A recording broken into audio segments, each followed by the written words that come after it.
వారాహి అమ్మవారి ఉపాసనంత వరాల జల్లులు కురిపించే ఉపాసన ఇంకేదీ లేదు.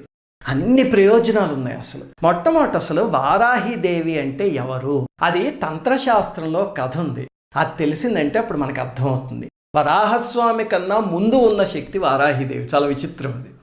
ఏమిటండి ఇంతకీ ఆ కథ అంటే, హిరణ్యాక్షుడు వారాహిదేవి కోసం తపస్సు చేస్తాడు. చేసినప్పుడు అమ్మవారు ప్రత్యక్షమయ్యి ఏం కావాలి నాయనా అని అడిగితే, అమేయ పరాక్రమము అమరత్వము ఈ రెండు కావాలి అని అడిగాడు.